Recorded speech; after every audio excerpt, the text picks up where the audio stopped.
Chapter number 2 हम लोगों ने सीखा था। चैप्टर नंबर 2 हमने अकाउंट्स की सीरीज़ शुरू की थी। मैं अमलेश सोनी आप सभी लोगों का स्वागत करता हूं आपके अपने यूट्यूब चैनल साईं श्रद्धा क्लासेस में। आज हम लोग एनपीओ की आगे की सीरीज़ पढ़ने जा रहे हैं दोस्त। सबसे पहले मैं आप लोगों को कुछ स्पेसिमेन बताना चाहूँगा। जो आपकी टेक्स्ट बुक है, टेक्स्ट बुक में जो स्पेसिमेन दिया हुआ, जो फॉर्मेट दिया हुआ, उस पर ध्यान दीजिए। फॉर्मेट में देखिए सबसे पहले आपको कैसे लिखना है। In the books of receipts and payment account for the year ended 31 मार्च। यहाँ पर जितना भी है सारा का सारा रिसिप्ट, यहाँ पर जितना भी है पेमेंट, ये प्रिंटिंग मिस्टेक है, ये पेमेंट है, ठीक है। यानी कि जो भी पैसा आपके पास आएगा, जो भी पैसा आने वाला रहेगा, इनकमिंग जो भी पैसा आने वाला पैसा जो भी रहेगा, वो सारा का सारा रिसीप्ट में आएगा। देखिए सब्सक्रिप्शन हो गया, प्रीवियस ईयर का, करंट ईयर का, नेक्स्ट ईयर का, एंट्रेंस फीस, एडमिशन का fees, life membership fees, legacies, ये सब से पैसा आ रहा है आपको। डोनेशन से पैसा आ रहा है, डोनेशन से पैसा आ रहा है आपका। ये कैसा, ये फॉर्मेट है जिसमें आप बिल्डिंग फंड देखिए, specified building fund, prize fund, tournament का fund, received hire and rent, अगर आपने भाड़े पे दे दिया था अपना hall, sundry income, old material को बेचा तो उससे भी कुछ पैसा आएगा, ओल्ड न्यूज़पेपर बेचा, स्क्रैप था, उससे भी कुछ पैसा आएगा। मिसलेनियस रिसिप्ट, छोटी मोटी कुछ ना कुछ कमाई हो गई, टूर्नामेंट की रिसिप्ट आ गई, आपकी क्रिकेट की फ़ीस, ट्यूशन की फ़ीस, टर्म फीस, कलेक्शन, ये एक तरीके से सबका सब पैसा आ रहा है, इनकम, आने वाली कमाई, ठीक है। रिसिप्ट मतलब आने वाला मिलने वाला, जो मिलने वाली है अपने पास है। पेमेंट का मतलब जो खर्चा है हमने इनडायरेक्टली जो भी खर्च किया है, खर्च जाने वाला, ठीक है। पेमेंट हमने पे किया है, भुगतान किया है, भुगतान बोल सकते हैं हम लोग, भुगतान, ठीक है, भुगतान बोल सकते हैं हमने जो भरा है।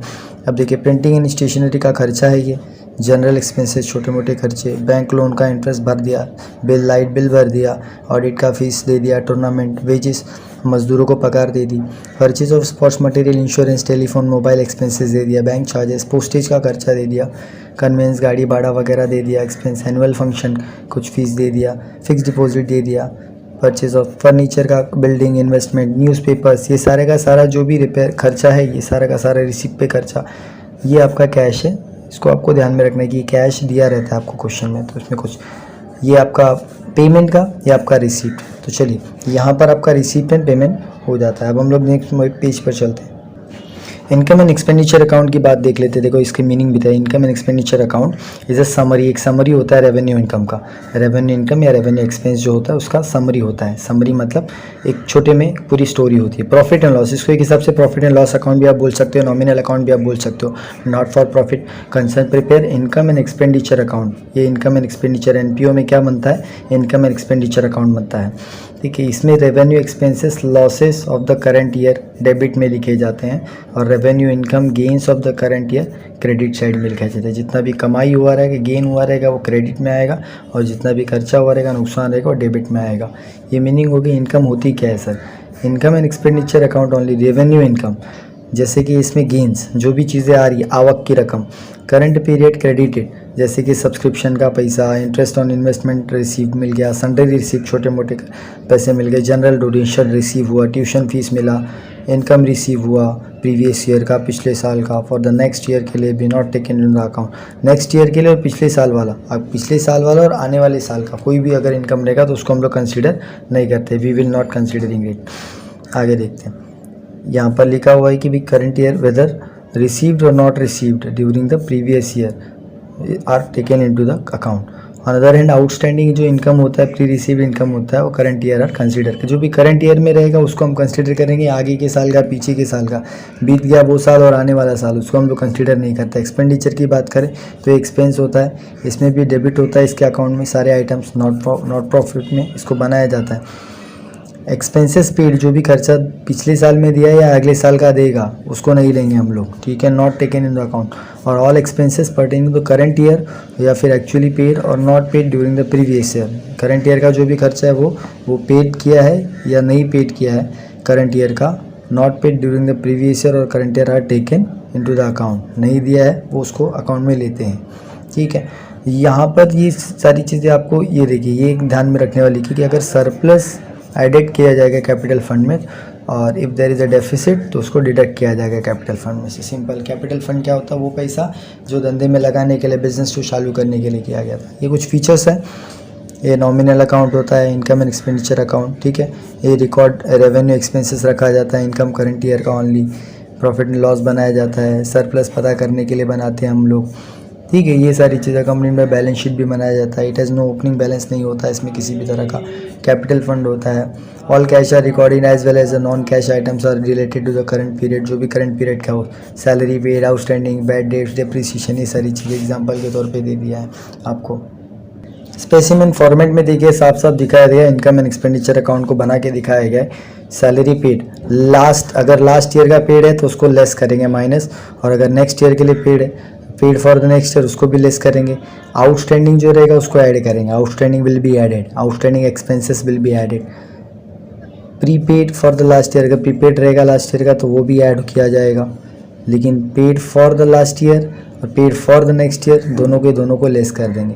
ठीक है, आगे देखते हैं। प्रिंटिंग स्टेशनरी खर्चा, रेंट, इंटरेस्ट, ये सारा का सारा एक्सपेंडिचर खर्चा है सबका। कन्वेंस, गाड़ी भाड़ा, रेट्स एंड टैक्सेस का खर्चा, इंश्योरेंस प्रीमियम का खर्चा, ऑडिट फीस सीए के ऊपर उसको फाइल को ऑडिट करने के लिए मैंने रखा तो दैट इज़ कॉल्ड ऑडिटर को मैंने कुछ फीस दिया तो दैट इज़ ऑडिटर का फीस हो गया। ऑफिस का एक्सपेंसेस हो गया, ऑफिस के एक्सपेंसेस हो गई। साथ साथ में देखिए ऑफिस के एक्सपेंसेस, अब यहाँ पर एक चीज़, टेलीफोन का खर्चा हो गया, medicine, sports material consume during the year. Opening stock purchase हमेशा ऐड होगा, ऐड परचेज, ओपनिंग स्टॉक में परचेज करेंगे ऐड और क्लोजिंग स्टॉक को करेंगे माइनस। ये ठीक उसी तरीके से जैसा फाइनल अकाउंट में करते थे। Repair and maintenance, electricity charges, newspaper and periodical sundry expenses, loss on sale of asset, sale of asset पे जो भी लॉस होगा, नुकसान जो भी होगा ये यहाँ पर आप लिखेंगे एक्सपेंडिचर के कॉलम में। डेप्रिसिएशन ये भी आप यहीं पर लिखेंगे। यहाँ पर सरप्लस आता है, अगर यहाँ पर बैलेंस आ गया यहाँ पर ज़्यादा तो इसको सरप्लस बोलते हैं, दैट इज़ सरप्लस। जो प्रॉफिट आता तो उसको सरप्लस, यहाँ पे सरप्लस का नाम दिया जाता है। अब देखिए यहाँ पर बोले सब्सक्रिप्शन का खास ध्यान में रख लिए। रिसीव्ड फॉर लास्ट ईयर, अगर पिछले साल का मिला है तो लेस करेंगे। रिसीव ऑफ नेक्स्ट ईयर का मिला तो भी लेस होगा। अगर current during the last year, receive during last year for current year का मिला है पिछले साल के दौरान करंट ईयर का अगर सब्सक्रिप्शन मिला है मुझको तो उसको मैं करूँगा ऐड, और अगर करंट ईयर का कुछ बाकी आउटस्टैंडिंग तो उसको भी करूँगा ऐड। रेंट रिसीव्ड, भाड़ा मिल गया, rent received, interest received, dividend received, government grants, ground rent, भाड़ा, ज़मीन का भाड़ा, सन्ड्री एक्सपेंसेस, सन्ड्री रिसीव्स, कुछ ना कुछ मिल रहा है, रेवेन्यू, एंट्रेंस फीस, एडमिशन का फीस, डोनेशन, सब प्रॉफिट यहाँ पर आएगा। और अगर यहाँ पर बैलेंस ज़्यादा बढ़ता है, एक्सेस होता है तो इसको बोलते हैं डेफिसिट, दैट इज़ नुकसान। ठीक है, एक हिसाब से बोले नुकसान, डेफिसिट। ठीक, ये ध्यान में रखना आपको। बैलेंस शीट को भी देख लो कैसे बैलेंस शीट बनेगा, बैलेंस शीट के स्पेसिमेन क्या शो करेगी, क्या क्या चीज़ें दिखेगी यहाँ पर। ज़्यादा आपको ध्यान देने वाली चीज़ें क्या, देखो फंड लगा के जितनी भी चीज़ें आ रही है सारी की सारी लाइबिलिटी में आ रही है। फंड लगा के जितनी भी चीज़ें, क्रेडिटर लाइबिलिटी होता है, बैंक से ओवरड्राफ्ट एक्स्ट्रा पैसा निकाल लिए, लोन ले लिए, ये सब का सब क्या हो गया, लाइबिलिटी होता है। आउटस्टैंडिंग एक्सपेंसेस एक्स्ट्रा पहले से एडवांस में मिल गया तो वो भी लाइबिलिटी होता है। लाइफ मेंबरशिप फीस वो भी लाइबिलिटी में आएगा। कैपिटल फंड, इसको ओपनिंग बैलेंस बोलते हैं, कैपिटल फंड। इसमें ऐड क्या क्या होगा, देखो जो चीज़ जोड़ेंगे, डोनेशन का पैसा जो भी कैपिटलाइज हुआ वो जुड़ेगा, एंट्रेंस फीस जो भी कैपिटलाइज हुआ वो जुड़ेगा, सरप्लस वो जुड़ेगा। सरप्लस हमको कहाँ से मिलेगा, पिछले अकाउंट से। ठीक है, हम लोग इनकम एक्सपेंडिचर अकाउंट से निकाल लेंगे। एसेट की बात बोलते हैं अपनी खुशी की चीज़ें, अपने लिए अच्छी बात है, अपनी हक की चीज़ें। ठीक है, तो कैश इन एंड, रोकड़ा, fix deposit, investment, sundry debtors, land and building, land और बिल्डिंग। ठीक है, अपना प्रॉपर्टी है, फर्नीचर फिक्सचर अपना है, प्लांट मशीनरी अपना है, इक्विपमेंट्स अपना है, playground, motor vehicle, library books, stock of sports material, stationery, stock of drugs, loans and advances, accrued interest, prepaid expenses, outstanding income. ये सारी की सारी चीज़ें क्या है, एसेट, अपने लिए खुशी की चीज़ें। लाइबिलिटी का मतलब बोझ मतलब कर्जा। ठीक है, बोझ या कर्जा बोल सकते हैं आप इसको, इन शॉर्ट में आप समझ सकते हैं। ठीक है, तो ये आपका लाइबिलिटी का फॉर्मेट हो गया, ये जो आपको एनपीओ में बनाने के लिए यूज़ किया जाएगा। चलो मैं आप लोगों को कुछ एडजस्टमेंट्स बता देता हूँ, जो एडजस्टमेंट हमको एनपीओ में यूज़ करनी है। इन शॉर्ट में देखिए यहाँ पर काफ़ी कुछ लिखा हुआ है, पेज नंबर 73 से लेके पेज नंबर 75 तक काफ़ी कुछ लिखा हुआ है इसमें, 76 तक, आई एम सो सॉरी। तो ये मैं आपको इन शॉर्ट में एक छोटे में आप इसको बना के रख सकते हैं, एडजस्टमेंट ऑफ एनपीओ। देखिए सबसे पहले कुछ चीज़ें, कुछ टर्म्स है, जो टर्म्स आएंगे उसके हिसाब से आपको चेंजेस करने। सबसे पहले अगर पहला देखो, मैं पहला बात करते हैं आउटस्टैंडिंग एक्सपेंसेस की बात करेंगे तो आउटस्टैंडिंग का मतलब वो खर्चा जो एक्स्ट्रा है, जो एक्स्ट्रा होने वाला है। तो इसके लिए इसके दो इफेक्ट आएंगे, इज सिंपल एज दैट। इसके दो इफेक्ट आएंगे। पहले क्या करेंगे, जो भी कंसर्न एक्सपेंडिचर उसमें ऐड करेंगे, ऐड करेंगे। जो भी कंसर्न एक्सपेंडिचर है उसमें आप क्या करेंगे, उसको ऐड करेंगे। जो भी खर्चा होगा उसमें उसको आप ऐड कर देंगे। दूसरा इफेक्ट क्या करेंगे, इसको आउटस्टैंडिंग एक्सपेंस के नाम देंगे। आउटस्टैंडिंग एक्सपेंस है बोल के इसको नाम देंगे। आउटस्टैंडिंग कहाँ पर दिखाएंगे, लायबिलिटी। कहाँ पर दिखाएंगे, लायबिलिटी। सेकंड चीज़ बहुत ही आप आसान भाषा में आप समझ के चलिए, प्रीपेड एक्सपेंसेस की बात, वो खर्चा जो पहले से दे दिया है, वो खर्चा जो पहले से दे दिया है, ठीक है, प्रीपेड एक्सपेंसेस। अब प्रीपेड एक्सपेंसेस में के भी दो इफेक्ट है, सिंपल एज दैट आपको जाना है। इसका पहले क्या करेंगे, जो कंसर्न एक्सपेंसेस उसमें से क्या करेंगे, लेस करेंगे। लेस मानी माइनस करेंगे जो भी कंसर्न एक्सपेंस है, ठीक है, कंसर्न एक्सपेंसेस में से माइनस करेंगे। और उसके बाद इसको कहाँ पर दिखाएंगे, नेक्स्ट चीज़ उसको हम लोग दिखाएंगे प्रीपेड एक्सपेंसेस बोल के, प्रीपेड एक्सपेंसेस का नाम देंगे और दिखाएंगे असेट में, ठीक है, असेट में। क्योंकि वो पहले से दे दिया है तो पहली बात एडवांस में दे दिया तो एसेट ही खुशी की बात है। और कंसर्न एक्सपेंस का रिलेटेड एक्सपेंस उस चीज़ से रिलेटेड खर्चे को दे दिया तो खर्चे को माइनस कर देंगे। तीसरी अक्रूड इनकम, ठीक है, ये अक्रूड इनकम की बात अगर करेंगे आप तो अक्रूड इनकम में एकदम इजीली आप इसको ध्यान में रखिए कि इसका मतलब होता है आउटस्टैंडिंग, मतलब एक्स्ट्रा कुछ कमाई थी जो एक्स्ट्रा आ गई, ज़्यादा आ गई, ठीक है। तो उसके लिए क्या करेंगे, added to the concern income, add करेंगे, add to the concern income, जो भी उससे संबंधित इनकम है उसमें उसको हम लोग ऐड करेंगे।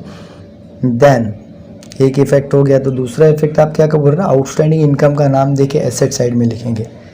आउटस्टैंडिंग इनकम का नाम देंगे और एसेट साइड में लिखेंगे, क्योंकि भाई खुशी की बात होगी अपने लिए। नेक्स्ट पॉइंट में देखिए, चौथे में आपको बोला है कि अगर income received in advance, income received in advance में मिल गया है पैसा कुछ आपको, एडवांस में इनकम आ गई है, तो उसके सिनारियो में उसने बोला कि अगर इनकम रिसीव एडवांस है तो आप डिडक्ट करोगे कंसर्न इनकम में से, लेस करेंगे कंसर्न इनकम में से, ठीक है, कंसर्न इनकम में से आप लेस करेंगे और साथ में इसको लायबिलिटी में शो करेंगे। कहाँ पर लायबिलिटी में शो करेंगे, liability side. Next is what, आपको सब्सक्रिप्शन, ये सबसे ज़्यादा आपको ध्यान देने वाली चीज़ कि सब्सक्रिप्शन है क्या चीज़। सब्सक्रिप्शन आपको ध्यान देना है कि सब्सक्रिप्शन को क्या करना है। अगर आपको सब्सक्रिप्शन कैन बी क्लासीफाइड, 4 अलग अलग तरीके के हो सकते हैं। सब्सक्रिप्शन करंट ईयर का हो सकता है, सब्सक्रिप्शन प्रीवियस ईयर का हो सकता है जो करंट ईयर में मिला, सब्सक्रिप्शन नेक्स्ट ईयर का हो सकता है जो कि करंट ईयर में मिला, और सब्सक्रिप्शन करंट ईयर का हो सकता है जो आउटस्टैंडिंग हो सकता है। आउटस्टैंडिंग मतलब बाकी, ठीक है। सब्सक्रिप्शन एकदम ध्यान में रख लो। सब्सक्रिप्शन का मतलब वो अमाउंट है, वो चंदे का पैसा है जो एनपीओ को आता है, ठीक है। तो ये हो सकता है current year, received in current year का पैसा करंट ईयर में मिला, अभी जो साल चल रहा है उसका पैसा उसी में मिला, करंट ईयर का करंट ईयर में, ठीक है, ये तो समझ में आ जाता है। लेकिन दूसरा क्या हो जाता है, दूसरा बोलता है कि प्रीवियस ईयर का करंट ईयर में मिला, ऐसा भी होता है। प्रीवियस ईयर मतलब पुराना जो साल चला गया उसका पैसा हमको करंट में मिला, करंट ईयर। तीसरा आपको हो जाता है कि नेक्स्ट ईयर का पैसा करंट ईयर में मिला, वो भी अगले साल का पैसा, मतलब जो आया नहीं 2022-23 का पैसा हमको इस साल 21 अभी ये चल रहा है तो करंट ईयर में मिल गया। इस तरीके का भी होता है सब्सक्रिप्शन। चौथा होता है कि सब्सक्रिप्शन करंट ईयर, जो भी करंट ईयर का है वो भी आउटस्टैंडिंग है, करंट ईयर का ही है लेकिन को है आउटस्टैंडिंग मतलब बाकी। ये 4 अलग अलग तरीके का। तो डेप्रीशिएशन देखिए आपका छोटा सा होता है, नुकसान उसको बोलते हैं हम लोग, डेप्रीशिएशन। इनफैक्ट अगर अभी इन डिटेल आप देखें, डेप्रीशिएशन का मतलब होता है नुकसान।